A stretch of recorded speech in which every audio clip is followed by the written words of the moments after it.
Yo, yo, yo! Welcome to the Juiced Up Show.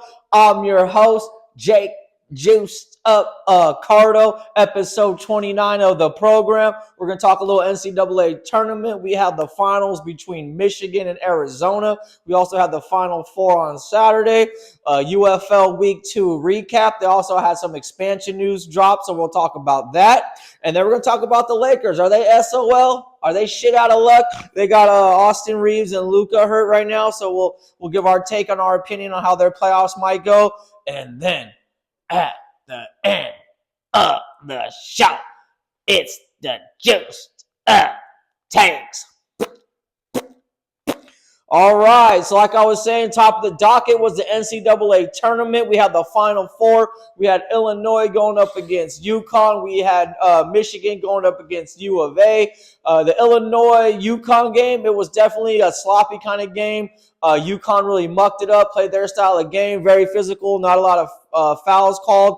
Illinois, they were always kind of in the game between like 8 and 11 points around there. They were able to get down to about 6 points. They weren't able to finish it off. UConn was able to hold them off and win the game and advance to the finals. Then we had Michigan versus University of Arizona. Michigan continued their hot shooting. This game was basically a blowout from the start. Michigan really put the ass whooping on them, and then they were able to advance to the finals. And then in the finals, we had Michigan versus UConn. The Michigan shooting did not transfer over from the U of A game. They definitely had trouble shooting. UConn was definitely able to muck up the game, play a physical kind of sloppy, slow game that they wanted to play. Michigan made some adjustments, switching to full court presses to have to make UConn speed their offense up a little bit and kind of get out of their rhythm. And then with Michigan not being able to shoot that well, they were definitely stepping it up on the defensive end. It seemed like every time UConn would go drive the ball in, that there was at least 2 or 3 guys there to block the ball. The ball would get blocked at least once. UConn would have to get the rebound. They did kind of dominate in the first half. UConn did on the offensive rebounding, but Michigan was able to pick up the slack. They got some good depth. They got some great players. Elliot Cadeau ends up winning, tournament the best player of the whole tournament. That's Elliot Cadeau. He ends up coming back for his senior year with Michigan. They also got one other guy coming back. I believe it was like Devin Taney or something like that. He signed on to come back. They got a transfer coming in from Tennessee. So Dusty May, the head coach of Michigan, is not stopping. When you got that block M, like Dave Portnoy says, when you got that block M across your chest, it's championships are nothing. So, Michigan is definitely already reloading for the next basketball season. They're not taking any sleep. They're not taking any rest. Dusty May is in the zone right now, and I'm looking forward to, following Michigan basketball. And then also with the football season coming up with the new coach coming in from Utah. So it's a big time for Michigan fans right now. It's a big time for the state of Michigan. I'm really loving the Wolverines. Big Ten basketball. UCLA women's wins the championship. Even though it does sound weird to say UCLA is in the Big Ten, they are in the Big Ten. So, Big Ten got the NCAA football championship. They got the NCAA women's championship, and they got the NCAA men's championship. So it's Big Ten right now or bust. SEC is no longer the SEC of your dad's SEC. Big Ten is the head honcho of all the conferences right now, in my opinion. All right, jumping over to UFL Week 2. That's the United Football League. If you guys follow the show or, know me, I'm a big advocate for the United Football League. I think it's a great spring league. They had some encouraging news this week for their future. They already announced having an expansion team in 2028 in Oklahoma City. Oklahoma City is building a multi-sports complex of about 10,000 seats. So, Mike Rapoli, he's the new CEO and top investor and like the face of the UFL right now. He's making moves, and he has goals by 2035 to get the league to 16 teams, which would be half of the NFL. Now, the reason I do like watching this league is because it is guys they still have their dream. They still have that passion for football. They're not getting paid a lot of money, but they want to come out. They want to play. They love the game, and they're still trying to get to that next level, and they haven't given up on their dreams yet. The league, we had another, we had the 4-point field goals coming on. And so it's picking up. If you watch the games, it's obviously a drop off from the NFL, but I feel like this season it hasn't been that big of a drop off. Obviously, with the quarterback play, that it definitely hurts. Your quarterback is going to carry your franchise, and that's either in high school, college, or pro. If you don't have a good quarterback, no matter what type of level of football you're playing out of those three levels, your team's not going to go that far. So right now, a couple of franchises are trying to get their quarterback situation figured out, and we'll see how they go forward from there. But we do have some great competition. The skill sets are there. Your running backs, your receivers, your corners, your skill set positions are really good. Louisville's got a couple good tight ends, so they're hitting the spots that they need to hit. And once you get this quarterback plays really good and get more quarterback depth, I feel like the league has a lot of upside. I'm going to continue to follow the league, and I was very happy to see that they're going to be expanding into a new franchise in 2028. So they have a vision. They see it clearly, and they're going to have to look for one more franchise to open up in 2028 so they can go to an even number of 10 teams, because right now they only got about 8. All right. So this past week, we had DC Defenders. That's your defending champions. They were at Columbus. They ended up winning. This was a high-scoring game, 44-26. Tiamu, the Defenders quarterback, was 8 for 11, 99 yards. Didn't really have to throw too much. 1 touchdown, 1 interception. The running back, Deion Jackson, I think this guy should get a look at an NFL roster. I think he should be invited to a training camp at least and get a shot. He went for 11 attempts for 97 yards and 3 tuds. So he's a solid runner. He looks like an NFL running back. If you guys ever watch this dude play in the UFL, he looks like a NFL caliber running back. He's really good. And then we also had Jalen McClendon, the Columbus quarterback. He did pretty well. The Columbus, that's where they're kind of struggling right now. So Jalen McClendon, he was 23 for 37, 156 yards, 2 touchdowns, 1 interception. So he's got to get the turnovers cleaned up. Columbus has a first-year head coach, Ted Ginn. So, he's figuring out his bearings as a head coach, figuring out what works, what doesn't work. So, by week 3, we should start really seeing the offenses coming around now. Being these first 2 weeks of the season, usually your offenses don't gel that well. And that even goes for the NFL. It takes the NFL about 4 to 5 weeks before your offenses really start getting going. And then with the running game, Columbus wasn't really able to run the ball too well, but they did pretty good. And then we'll keep an eye on that, and then how they finish out this season, being that they're 0-2 now, starting the year off. We had the Louisville Kings at the Orlando Storm Chasers. Storm Chasers took that game 19-9. The Louisville was kind of doing like a dual quarterback situation because they really don't have a solid quarterback right now. They have this guy Chandler Rogers come out. He hasn't played ball in a while. He was 13 for 20, not too bad, 152, 1 interception, no touchdowns, about a 65% completion percentage. And then we had Jason Bean, who started the first game of the year. He played quarterback at Kansas. I think they just kind of want to see what they got, after that first week in regards to depth at quarterback. He unfortunately was only 4 for 15 for 49 yards, no touchdowns, no interceptions. So that's kind of where Louisville's at right now. They got a solid defense. Louisville Kings have a solid defense. They have the running game. They got to get the running game going with the O-line. They really do. They got to get some push up front. They got to get some good blocking going. And like I was saying before during the segment started, it comes down to quarterback play. No matter if you're high school, college, or NFL, if you only got a good quarterback, your team's only going to be able to go so far. So their defense keeps stepping up. Their defense is putting them in positions to win games. They just got to get the offense to get going now. And that was Louisville versus the Orlando Storm Chasers. Both of those are new expansion franchises. And Orlando's going to be really good. They got Anthony Beck, that coach. He was at the Battlehawks the last couple seasons. They asked him to transfer over to Orlando to make it a little more competitive. So we'll keep an eye on them. The next game we had, in Orlando, they have Jack Plummer as their quarterback. He was 18 for 23, 182, 2 tuds, and 1 interception. Pretty good quarterback. I would say he's not up there with Austin Reeds of the Dallas Renegades, but he's a top tier quarterback for the UFL right now, and he's a pretty good player. And then who else did we have here? We had Birmingham versus Houston. Houston ended up taking that game in a surprise, 22-20. Matt Corral is the quarterback of Birmingham. He played at Ole Miss. He got a little run in the NFL, not too much. He was 21 for 27, 226, 2 tuds, 2 interceptions. See that? Those 2 turnovers, those can cost you some games right there, especially in the game being a 22-20 score. You kind of figure it came down to maybe those 2 turnovers. Rushing-wise, Birmingham, they had Anthony McFarland Jr. as their lead rusher. He was at 7 attempts for 37 yards, 1 touchdown.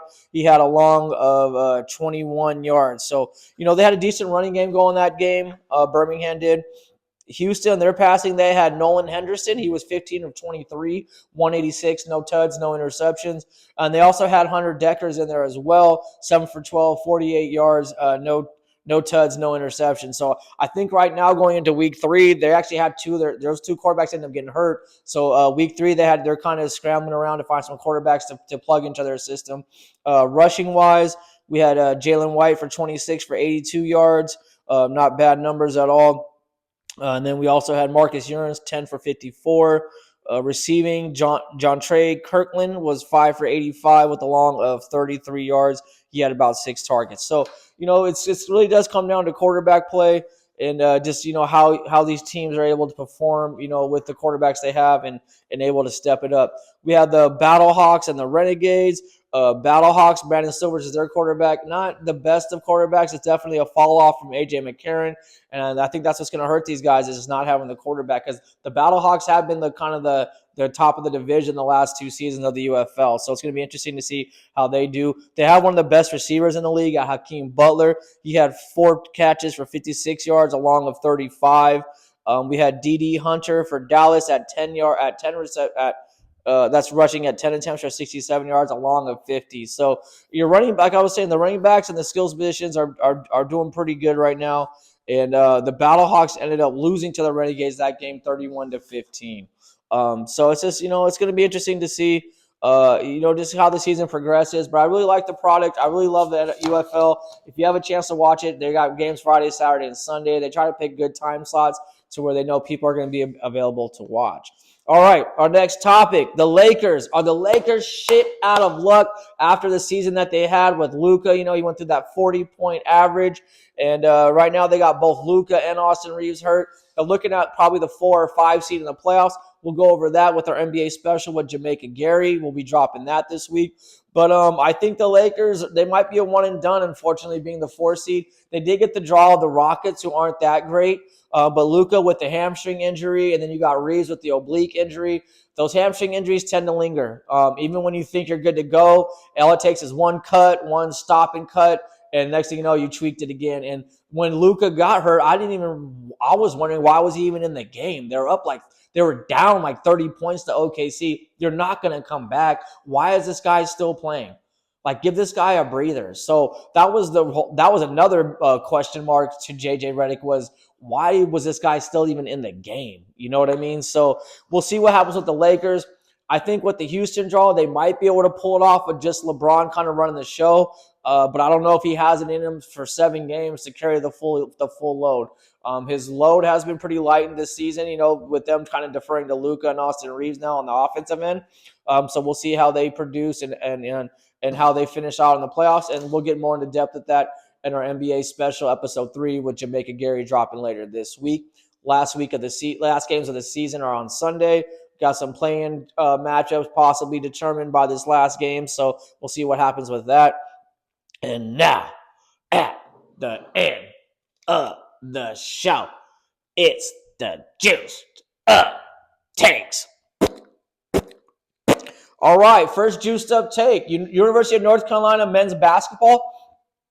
They have hired Coach Mike Malone, ex-NBA coach, ex-NBA champion of the Denver Nuggets a few years ago. I thought this was a good hire. I thought this was a great hire for the University of North Carolina. I didn't even know Mike Malone was interested in going to the NBA. He's been doing great correspondence on ESPN for their basketball stuff, and I was surprised that he hadn't gotten an NFL or NBA offer yet. I felt like maybe the Bucks job would be a good job for him, but they're going to be probably getting rid of Giannis, so I don't know if anyone would want to take that job, knowing that it's definitely a full rebuild if they get rid of Giannis.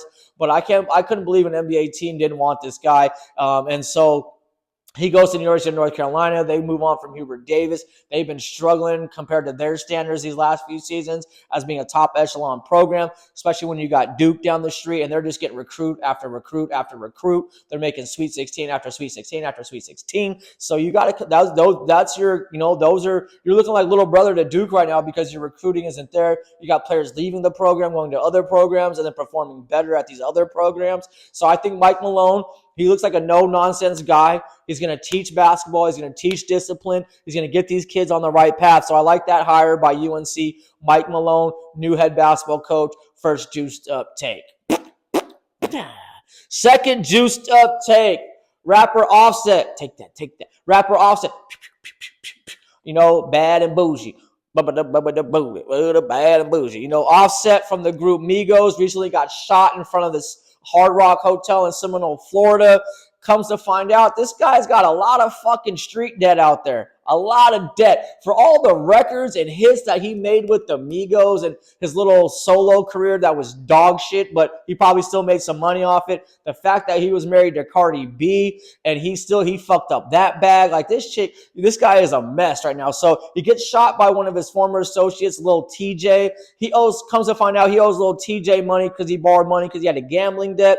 There was also a girl earlier in the year named Selena Powell. She's one of these like groupie industry type chicks who pretty much fucks everybody in the industry. She posts a FaceTime video of Offset sleeping in her bed next to her. Says this dude owes her $15K. He's been threatening her, been fucking, just basically threatening her like he's not going to pay her back and basically making her scared and kind of intimidating her. Then to come to find out, he's working on paying off a debt at a Detroit casino for over $100,000. So it's coming down to it that this guy's a degenerate gambler. He's a narcissist. He's a piece of shit. He cheats on Cardi B, leaves Cardi B. You had it made, bro. You had it made. And then once Takeoff died from the group Migos, that whole group pretty much evaporated, disintegrated. And I bet you Takeoff being, RIP to Takeoff, rip. He's been dead for a couple of years now. He probably still has more money than Offset with the way this guy is gambling and losing. So, get your shit together, Offset. You made a ton of money. You shouldn't be having to borrow money from fucking content creators or influencers. You shouldn't have to borrow money from one of your associates that makes less money than you. The fact that you even went to one of your little homies and was like, yo, little homie, I need like 10 grand. Can you hook it up? And then you have no intent of paying the little homie back. You deserve to get shot. Motherfuckers die for less than that out in the streets. Motherfuckers die for $100 out in the streets. You lucky you just caught a bullet wound to the buttocks like Forrest Gump. And that is the second juiced up take. Offset, get your life together and become a better gambler. All right, buddy? Stop taking them L's. All right. That was episode 29 of the program. I hope you guys enjoyed it. We'll be dropping the NBA special episode 3 with myself and Jamaica Gary. We're going to do a little NBA recap, highs and lows, surprises, and misfortunes for NBA teams. So keep an eye out for that. Make sure you guys hit likey, hit subscribe, email the show, thejuicedupshow@gmail.com. And, I'd love to hear some feedback and then let me know how you guys are enjoying the show. Comment as well. And God bless. Stay safe. Peace.